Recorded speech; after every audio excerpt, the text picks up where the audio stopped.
It was the worst day of my life. There was just no other way to put it. I've been super excited about being selected as the lead for the school play, and that too over Jessica, the head cheerleader who was always trying to one-up me. But just as I was celebrating my small victory, she walked up to Brody, my boyfriend and the male lead. Then, without any warning, she kissed him in front of everyone. Brody looked stunned, but to my utmost horror, he grinned and said, "That was hot." "Hey, get away from him." "Oh no, don't babe. Listen, I've been dreaming about her kissing me since forever. It's a dream coming true. I'm sure you'll understand. We're over. Take care, I guess." "Are you out of your mind? What do you like about her?" But she just kissed him again and they both left. She doesn't even like Sniper Wolf. She isn't human. I was so devastated that I ran home and went straight to bed. Little did I know the horror was just beginning. Hi, my name is Carly, and this is my story of how my entire life got turned upside down in a matter of hours. Before I continue, don't forget to like and subscribe. I woke up startled when I felt something touched my foot. I sat up in bed and saw something that made me scream. A young girl was staring right at me across the room. Carly? "Who are you?" Thank God you're awake. Aunt Carly, you look so stupid when you're asleep. "Aunt Carly? Who are you? And how did you get in here?" The kid just rolled her eyes and handed me a letter. Mommy disappeared last night and left this letter to me. Read it now. I opened the letter and almost passed out. My beautiful Haley, if something ever happens to me, don't be scared and go to your Aunt Carly on this address. Just make sure your grandma never sees you. I'll come find you as soon as I can. Love, Mommy. I gasped. This little brat was my sister Abby's daughter. Mom had kicked Abby out 6 years ago for being pregnant at only 18. Abby had completely disappeared, and now suddenly she'd sent her kid to me out of the blue. While I was reading the letter, the girl had unpacked a huge bag with skincare products. It's time for my night routine. Where's the bathroom? "Hold it, you can't stay here. How am I supposed to hide you from Mom?" That sounds like your personal problem. Suddenly, Mom started banging loudly on my door. "Carly, I just heard a little girl's voice. Are you hiding your secret child in there? Open the door or else." Oh no.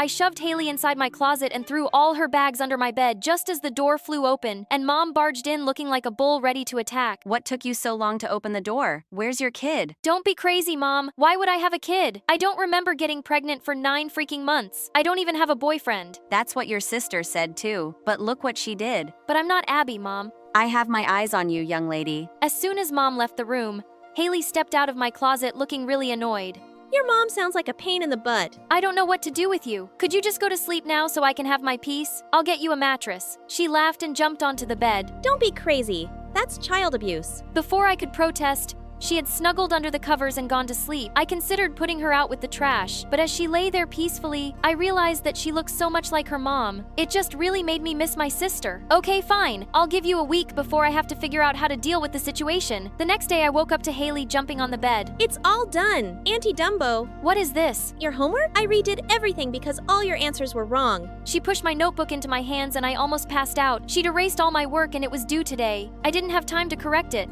"This is a graded assignment. If I fail, I swear I'll make you live under the bed forever." But boy, was I in for a shock. My teacher announced that I was the only one with the perfect score. After class, everyone surrounded me in the hallway and someone said, "If you do my homework, I'll pay you $50. I'll pay you 100. Before I knew it, I already had 20 people offering to pay me good money, and everyone wanted to hang out with me so I wouldn't turn their work down. After school, I rushed home with a brilliant idea. I told Haley I would keep her if she did everyone's homework. "You can help me be popular and I'll take you shopping." You've got yourself a deal, sister. With the fame I gained, I got Brody's attention back. One day, he stopped me in the corridor. "What do you want now, Brody?" Carly, I'm so sorry. I was so stupid and I never should have broken up with someone as smart and pretty as you. "You're right about that." I just need your help to pass this one class. Please tell me you'll help me, or I'll think you haven't forgiven me. "Okay, fine, I'll do it." Thanks, babe. This means the world to me. I took his assignment and gave it to Haley. She took one look and said, Brody, is this the boy you've been crying over in your diary with such a jerk to you? "You read my diary. Just mind your own business and stay out of adult things that you don't understand and make sure you do this assignment really well." A few days later, I woke up and found Haley sleeping at my desk next to the pile of assignments she'd been working on. I noticed a small piece of paper next to her. It was a little sketch of Haley and Abby outside a cute little home she'd written. "I love you, Mom." Suddenly, I felt terribly sorry for her, so I decided to enroll her in my school. I marched her straight into the principal's office and dumped my calculus assignment on the table. "My niece here did this. She's brilliant. You have to enroll her. You can test her." The principal rolled her eyes and wrote a question on a piece of paper and pushed it towards Haley. Fine. Einstein, solve this baby genius. In under a minute, she solved it and pushed the paper back. Easy peasy lemon squeezy. The principal looked at it with her mouth open. She immediately year-old Haley in the 6th grade on a scholarship for gifted kids. I felt like the world's best on. As soon as we left the office, I bumped into someone. I looked up to see that it was Brody with Jessica right behind him. What did you do? You made me fail. What are you talking about? How else do you explain the F? That's not possible. And how do you explain holding Jessica's hand? You're still with her? Of course he is, loser. And with that, Jessica grabbed his face and started kissing him. Ew, you guys are so gross. I'm glad I messed up your assignment. I knew you're not good enough for my aunt. Then she turned to me. You're too beautiful and smart for dumbbells like him.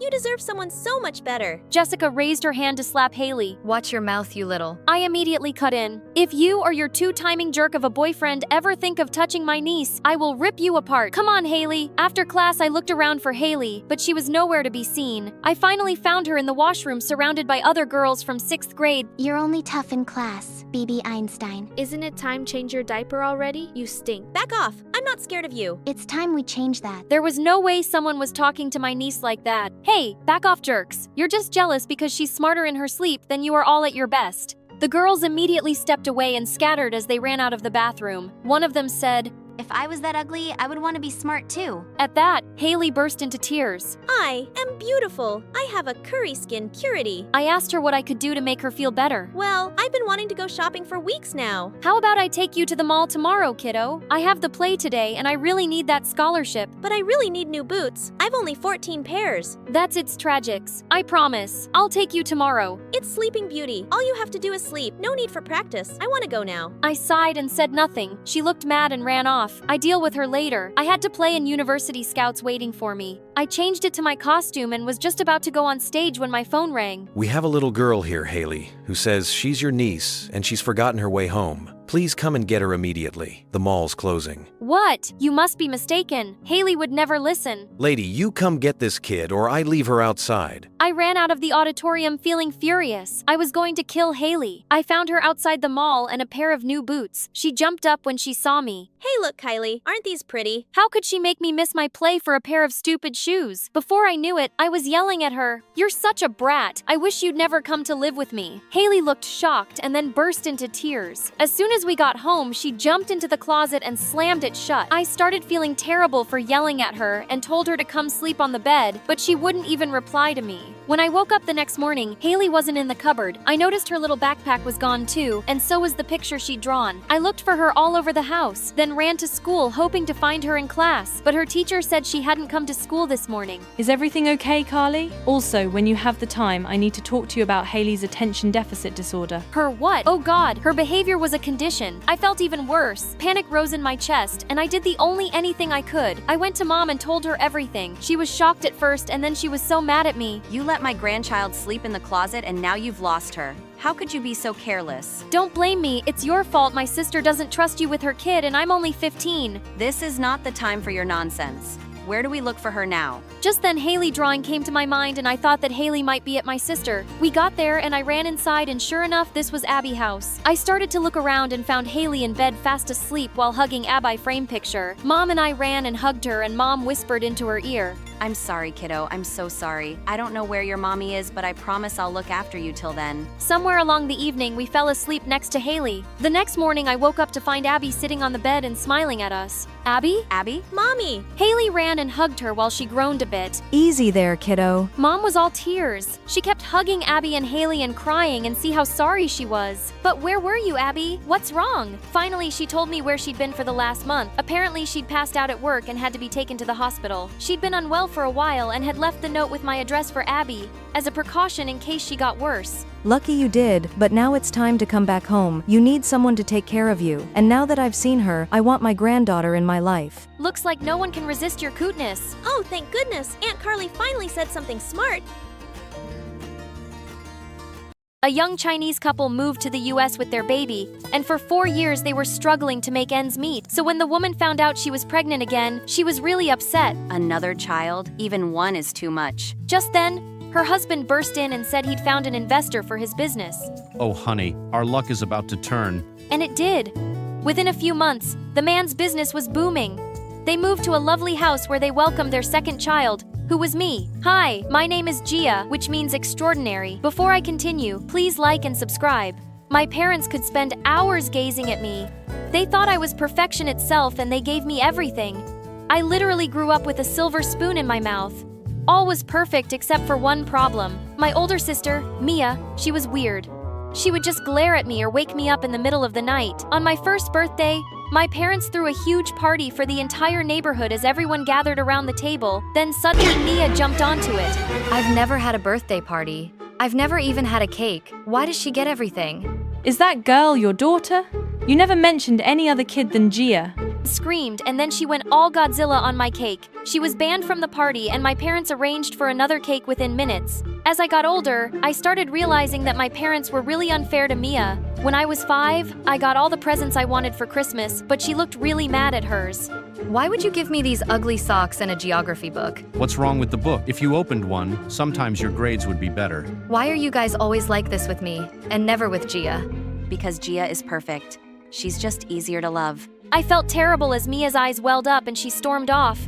She wouldn't even join us for the Christmas party, so I took food up to her room. Hey Mia, I brought you all your favorite. Don't even bother, which, nothing you could ever do would make me hate you less. The next day I was flipping through Gia's geography book when Mom said, "Oh honey, you won't understand that you are too little." "Yes, I do. Mom and I just learned the names of all 50 states. Want to hear them?" I rattled off the entire list and everyone stared at me. You little genius, you just keep amazing me. This has to be some kind of world record, right? My parents called every newspaper in town to come interview their wonder kid, and I was suddenly famous. Mom and Dad were showing me off everywhere, but even worse, they enrolled me in a fancy private school, not the public one where Mia was. As I was going in our limo on my first day, we drove past Mia walking to her school, and I felt sad. Why can't she go to my school, Mom? Because she's dumb, sweetheart, and your school is so expensive. Why should we waste money on her? You're the one with the big bright future, so you're worth it then. And I just kept growing further apart. Once in 5th grade, my parents were helping me prepare for the National Spelling Bee when Mia walked in and we gasped. She dyed her hair bright pink and was wearing the most amazing makeup, but my parents went bonkers. What did you do to your hair? It was the one nice thing you inherited from me, and I never put on makeup till I was a married woman. Everyone here wears makeup, Mom, and people tell me I'm really good at it. Maybe I could be a makeup artist one day. Wow, we came all the way from China and struggled to give you an education so you can be some clown artist. Why can't you be more like Gia? You're an embarrassment to me and all our ancestors. She left angrily. Guys, you need to stop this. She hates me because of you. Oh baby, who cares what she thinks? I care. I went after Mia and told her she looked beautiful. I expected her to be mean as always, but she kind of smiled at me. Thanks, kiddo. You've always been nicer to me than the rest of them. Was I hearing some kind words from Mia in this rare moment? I asked her if she'd like to come see me at the spelling bee and she said yes. I was nervous at the event because it was being shown on television, but I aced all the rounds and I won. Just then I heard Mia screaming. She's a cheater, won by cheating. She was shouting that my parents had been helping me by spelling out the words. My parents were furious, but when the camera footage was pulled out, we saw that they were mouthing the words, but I wasn't looking at them. I spelled the words myself, but the judges disqualified me immediately. The minute we got outside, I'm so mad right now. Why do you hate me? What did I ever do to you? You were born, and you took everything I deserved. My parents told Mia she was grounded for eternity. Totally worth it. Then, we can't go on like this. We're sisters. Wouldn't you rather have a fresh start instead of hating me forever? No, I'd rather hate you forever. It's just easier to hate you. As she stormed off, I decided I was done with her, and we hardly ever spoke after that. In the 8th grade, Dad announced one day that a friend's daughter, Sophia, would be coming from France to stay with us for some months. When she walked into our house, we were all awestruck by her beauty and style. She could also speak 5 languages and was a math wizard. Wow, you're the perfect friend for Gia. You're like the big sister we wish she had. Even though Sophia was 3 years older, we had a lot in common and we got close. One day, we heard some voices from Mia's room and we peeked inside. She was in front of her phone recording a makeup tutorial for TikTok. The minute she spotted us, she looked mad. Why are you, jerk, spying on me? Buzz off and don't breathe a word of this to Mom and Dad or else. We immediately checked out Mia's TikTok account and to our shock, she had 1 million subscribers. She was really talented. Later at dinner, Mia came downstairs with a new hairstyle, and Mom just couldn't control herself. Is this what you do all day? Playing with your hair? What's gonna become of you? Oh, I don't think you need to worry, Miss Chang. Mia is practically a TikTok star. What on earth is a TikTok star? And then Sophia showed them Mia's account on her phone. I could just see Dad turning purple. I'm supposed to tell my relatives in China that my daughter is some internet idiot? We've been way too easygoing with you, Mia, and that was a mistake. He stormed off to her room. He roughly flung all of Mia's belongings out the door. What are you doing? Are you crazy? Dad, stop it. Mia burst into angry tears and ran out of the house. When my parents stormed off, I turned to Sophia. Why did you do that? I didn't know they'd react this way. I was only trying to help poor Fan because they're always putting her down. I thought they'd be proud of her. Well, Sophia had no idea how crazy our parents really were. She tried apologizing, but Mia wouldn't even open the door for her. Weeks passed, and I was busy studying with Sophia for an important exam. The day before the exam, though, my parents had to go out of town. We'll be back tomorrow morning, darling. Good luck. The next morning when I woke up, it was super late. I'd set the alarm for 7, and now it was 10. The exam was over by now. My parents would be devastated. I ran downstairs when suddenly I stopped short. Mia was sitting in the living room with our parents and a very elegant woman. Your daughter has a supermodel's face and people already love her. We want to collaborate with our makeup brand. When my parents saw the check she handed, their eyes almost popped out. As Mia signed the deal and the woman left, I saw something extraordinary. My parents started hugging Mia. Oh, darling, I had no idea you were so talented. I was still super upset about my exam and I burst in. Mom, Dad, I missed my exam and… What exam? Oh, for that high school? Who cares? Didn't you just hear Mia's amazing news? Come, darling, let's go for a fancy brunch. What? The freaking fish just happened and suddenly I was living Mia's life. My parents couldn't stop showing her off and I was invisible. One day they told me Mia would be using the limo and I could take the bus to school. It's time you learned to be a grown-up. Anyway, one day we weren't here and you just slept through your exam. So irresponsible. Wow, who were these people? Sophia was my only ally here. Now, Mom and Dad threw a huge party to celebrate Mia's first modeling campaign. In the middle of it, the owner of the makeup brand burst in and she marched up furiously to Mia. You stupid girl, how dare you post something like this about my brand? What are you talking about? This. It was a post on Mia's Instagram with some makeup and the caption, "These products are tested on rabbits who are kept in terrible conditions. Boycott this cruel brand." Mia protested that she'd never posted this, but the woman wouldn't listen and threatened to sue her as she stormed off. Then suddenly pounced on me. You did this, didn't you? You couldn't stand that I was getting the limelight for once. Get off me, you psycho! It wasn't me. My parents tried to calm Mia down while they shouted at me for ruining her career and grounded me. This was crazy. Later that night, I was going down to the kitchen when I heard Sophia's voice from Mia's room. You just turned 18, and you can leave these terrible people. Gia hates you, and your parents were awful to you before you became famous and rich. Forget them, and come with me to France. You'll be even bigger there. And then suddenly it all clicked. It was Sophia creating all this chaos. Sophia, it's you! You made me miss my exam, and you posted that on Mia's Instagram. Sophia suddenly looked really evil. Yeah, I did all that, but can't you see I've only exposed the truth about your greedy parents? They've always treated Mia like dirt till they thought she was worth something, and now they're treating you the same way. Well, you can stay here, Gia, and maybe you'll be their favorite daughter again. But Mia's going with me because I actually love her, and I'll treat her like a queen then. And I were both stunned. Sophia, you're crazy. You almost ruined my career to make me go with you. I don't love you, and I'm not going anywhere with you. Sophia started screaming and dancing like a real maniac. Our parents came running in the noise, and when we told them everything she'd done, they sent her packing to France on the earliest flight. But the whole fiasco was a wake-up call for me. And then Sophia might be crazy, but she was completely right about our parents. Mom, Dad, you can't treat us like we only deserve your love if we're worth something, and you never let us have a normal relationship. This has to stop. I'm not even waiting for you to change anymore. I'm moving out.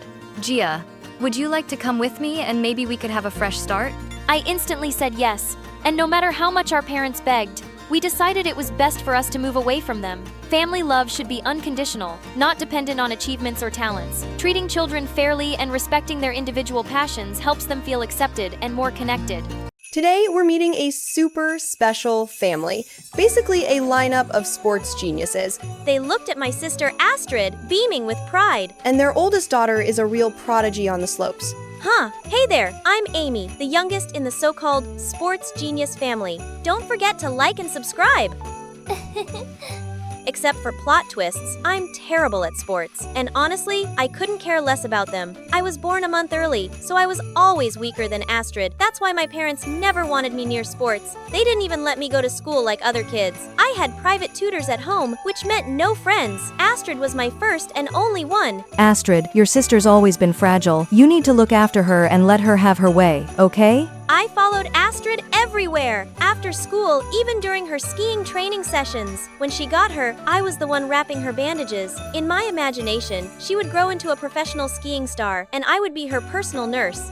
That Christmas, we were supposed to celebrate Christmas together. I waited all night. The food went cold and she still didn't come home. Then my phone buzzed. Sorry, my friend invited me to a birthday party. Let's celebrate tomorrow, okay? Just like that, all the excitement drained out. Astrid never broke promises. She wasn't allowed to do this to me. I made Mom find out her friend's address, and the moment I got it, I dashed straight there. When I pushed the door open, the room was buzzing with laughter, music. They're having a birthday party. You're coming home with me. You promised we'd spend Christmas together. Amy, this is my friend's party. Don't make a scene. Go home. I told you we'd do it tomorrow. She tried to push, but I was so angry I couldn't stop myself. If she didn't want to spend Christmas with me, then I'd ruin this party too. So yeah, I made sure the place turned into a total disaster. After all, Astrid had to drag me home. You went way too far. It was the first time she'd ever yelled at me like that. Scared and upset, I burst into tears. Mom rushed out right away to comfort me. Astrid, I told you to be gentle with your sister. But she started it. You could have talked to her calmly, no yelling. Astrid stormed into her room. The next day, she didn't say a single word to me. That had never happened before. That night, I crept into her room. Sis, I'm sorry. Please don't be mad at me. Maybe my tears softened her heart a little. Astrid let out a long sigh, then gently patted my head. Fine, but don't ever do that again. Okay, I knew I was still her favorite. When Astrid turned 19, she was selected for the city's ski team, which meant she had to move away. No, you shan't leave me. I'll call you every day. Promise. After some convincing, I finally let her go. It was the first time we'd ever been apart that long. At first, she texted me all the time, but soon the messages slowed down, so I decided to visit her. One train ride later, I finally arrived. I waited in front of Astrid's apartment for what felt like ages, until she finally showed up late that evening. The moment she saw me, her eyes widened in total disbelief. Amy, what are you doing here? I came to visit you. Bet you didn't see that coming. Go home tomorrow, okay? I'm super busy and don't have time to hang out. No way, I barely see you anymore. I want to stay longer. After a bit of begging, she agreed to let me stay for a while. At first, I thought we'd be close again, but nope, she was swamped with training. I barely saw her face. So one day, I went to wait outside her school to walk her home. After a while, I finally spotted her walking out with two friends by her side. Astrid? What are you doing here? Go home. Oh, you're Astrid's sister. I'm Sophia and this is Elias. We're grabbing coffee. Wanna come? Sure. We went to a cafe down the street. I thought it'd be fun, but the whole time they just talked about skiing tour tournaments and players I didn't even know. I sat here quietly, staring at my drink. Somehow, there was this wall between Astrid and me, so I decided I'd start learning skiing and eventually join the same sports center where Astrid trained. I didn't really care about the sport itself, but if that was the only thing that could bring us closer again, I was willing to try. The next afternoon, I joined a beginner's class, and surprise, the coach was Elias. Apparently, he worked there part-time. Thanks to his patient coaching, I actually started getting better. That night, after practice, it was already dark when Elias offered to walk me home. We ran into Astrid in front of the apartment. Elias? Amy, what's going on here? Oh, Elias is my skiing coach. We just finished practice. I'll head off then. See you tomorrow. I waved as he left, grinning from ear to ear. Astrid, though, stayed silent and walked straight into the house. I hurried after her, still bubbling with excitement. Elias is super patient, you know. He explains every move so carefully. Just stop talking. I froze. What was that about? Maybe she was just tired from training. Yeah, that had to be it. She needed some rest. After months of hard work, I finally got accepted into the same sports center Astrid trained at. I was thrilled! Finally, we could be together all the time. Everyone there was really nice too. Then one day during practice, Elias got hurt. I rushed over, grabbed some bandages, and helped him wrap his ankle. You look like a pro nurse. I always patched Astrid up whenever she got injured. Wow, that's adorable, Astrid. You're lucky to have such a caring little sister. She only knows basic first aid. We should still take Elias to the infirmary. The next day, we were split into 2 teams. Astrid and I ended up on opposite sides. During my round, she looks angry. Astrid, take it easy. She was about to rush toward me during my performance. Luckily, Elias jumped in and stopped her just in time. However, she lost her balance and fell. She clutched her leg, wincing in pain. Everyone rushed to help and took her straight to the hospital. The doctor said she'd have to rest until she fully recovered. Oh geez, Louise, what about the upcoming tournament? Astrid won't be able to compete. Amy, you'll take her place. Wait, me? I'm not ready for that. Don't worry, I'll train you extra. You've got this. Hearing that made my heart steady a bit, so I nodded. Later, when everyone left, I stayed behind in the hospital room with Astrid. You happy now? You've finally taken everything from me. What are you talking about? My whole life I've had to step aside for you. I never have. Friends because of you. The first one who invited me to a birthday party. You ruined it. When I finally thought I had a life of my own here, you showed up again, stealing my friends, my spot on the team, and even Elias. I liked him, Amy. I really did. Her words cut deep. My chest heightened. I didn't even realize I'd hurt her this much. I'm sorry, Astrid. I didn't mean to. Just go. I don't want to see you anymore. No matter how much I tried to explain, she wouldn't listen. She didn't want to see me, so I found another way. Every day, I brought her food. I could tell from her smile that those messages were making her feel better. Eventually, Astrid's leg healed completely. Using Elias' name one last time, I sent her an invitation to the big match. As Astrid showed up, everyone was panicking because I'd disappeared. Astrid, you'll have to sub in for Amy. Goat it! I'll give it my all. And she did. Astrid played her heart out and the team crushed. When the crowd erupted in cheers, I couldn't stop smiling. Finally, I'd done something for her. I quietly slipped out of the stadium. I'd made up my mind I'd go back home, study hard and apply to med school. Sports were never really my thing, but before I could walk far, someone grabbed my hand. Elias? I've been chasing you forever. You skipped that match on purpose, didn't you? You wanted Astrid to have her moment. I don't know what you're talking about. Astrid thanked me for all those notes, but I never wrote them. I knew it had to be you. I just gave her back what was hers. I'm heading home to my parents. This place, it's not really where I belong. I froze for a second. Maybe I imagined it, but Elias's smile suddenly looked tense. Don't go. Please. What did you just say? I don't want to be away from you because I like you. My heart went absolutely wild, but Astrid's words still echoed in my head, keeping me silent. I'm sorry, but I can't return your feelings. I told myself time would fix it, that he'd probably forget me someday. I went back home and threw myself into studying. Months passed, and somehow I made it into med school. One afternoon, I was practicing first aid on a dummy when I heard a familiar voice behind me. Hey, my leg's acting up again. Think you could check it out, Doctor? Amy? For a second, I thought I was dreaming, but when I turned around, there she was. Astrid, you're really here. I came back because I missed you. Elias told me everything. I'm so sorry for hurting you. I was never mad at you. You'll always be my favorite sister in the whole world. She pulled me into a hug. Maybe it was only when we finally got each other that all the walls between us just disappeared. Guess what? I've got a boyfriend now. He couldn't come this time though. He looks so happy. I can tell he really loves you. And what about you and Elias? If you still care about him, maybe it's time to give love a shot. He still likes you, you know. I couldn't lie to myself anymore. The truth was, not a single day had gone by without me thinking about him. I think I like him too. You heard that, Elias? Wait, what? Elias? The door creaked open and Elias walked in. Astrid winked, stepping out and giving us the room. I don't want to miss our chance again. Amy, will you give us another shot? My heart melted. I've been waiting for this moment forever. Elias, I like you so much. Be my boyfriend, okay?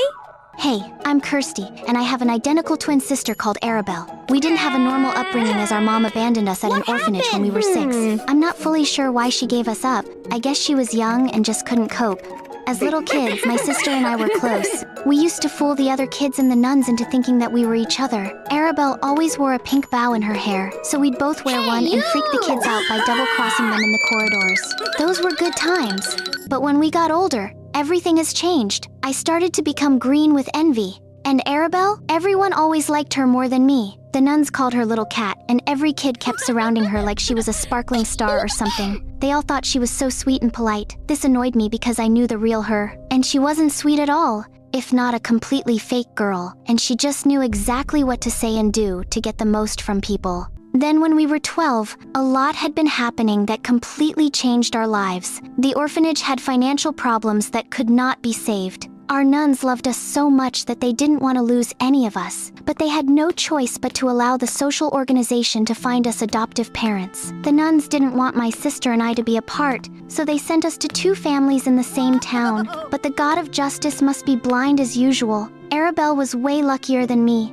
She was adopted by a wealthier family. My parents loved me anyway, but well, she received all the best things, and that was just not fair. We went to the same school, and I was so sick of listening to her bragging. When we were at the orphanage, we used to wear the same kind of clothes, but now things were different. Arabelle always stayed in style, wearing the most beautiful clothes. So, although we are identical twin sisters, whenever we stand next to each other, she would be like a queen and I would be a maid. She easily got everything I ever wished for. Princess bed, a large window with a sea view, piano and ballet classes, and an amazing mom and dad. She talked about it all the time, and I got sick hearing it. It seemed like all of the greatest things were not enough for her. She didn't appreciate what they gave her, and just always wanted more. If I were her, I would enjoy that dream life with gratitude and respect. Everything I got. Life was so unfair. Why did Arabelle always have the best? While a girl like me was suffering from the day I was born, adopting one part of a twin made our 2 new families close. My new family was always visiting Arabelle's big house for barbecues and nice dinners. To be honest, I did not want to go there at all. It was not a simple family meeting. It was just an event for her to show up.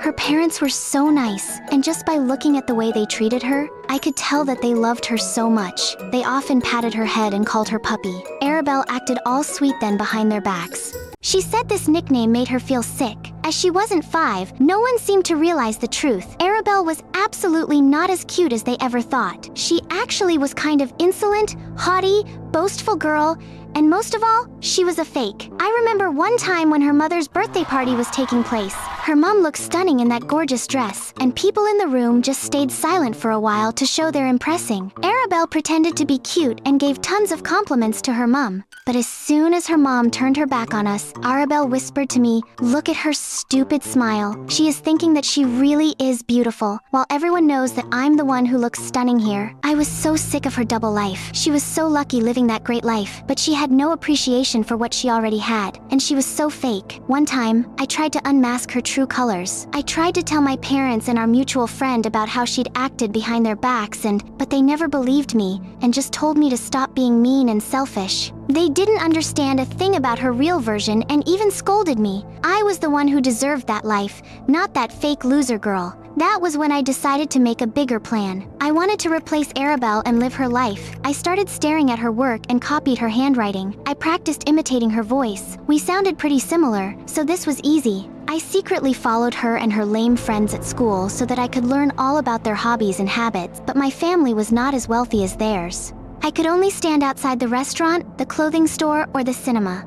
Watching Arabelle enjoy the good life just made my determination grow. When our families met up, I made an effort to get to know her parents more. Her mom likes playing the piano and her dad likes taking care of his bonsai trees. Her mom can't eat seafood, and her dad is allergic to peanut butter. I jotted down every little detail about her life in my planning book. There were a lot of things I needed to learn until I was fully confident that I could become a second Arabelle and successfully replace her. But then something suddenly happened that made me speed up my plan. This boy called Milo I liked at school started flirting with my sister and she flirted back. She knew I liked him, but this didn't stop her from agreeing to go on a date with him. She was such a demon. At this point, I couldn't stand her walking around and stealing all the best things I've ever wanted in my life. I had a plan. Back when I was in the orphanage, there was a man who often came to us and said impolitely to the nuns that they should sell him some children to solve their financial worries. Of course, the nuns refused him and kicked him out. He continued to come over a couple of times, and once he gave us his phone number,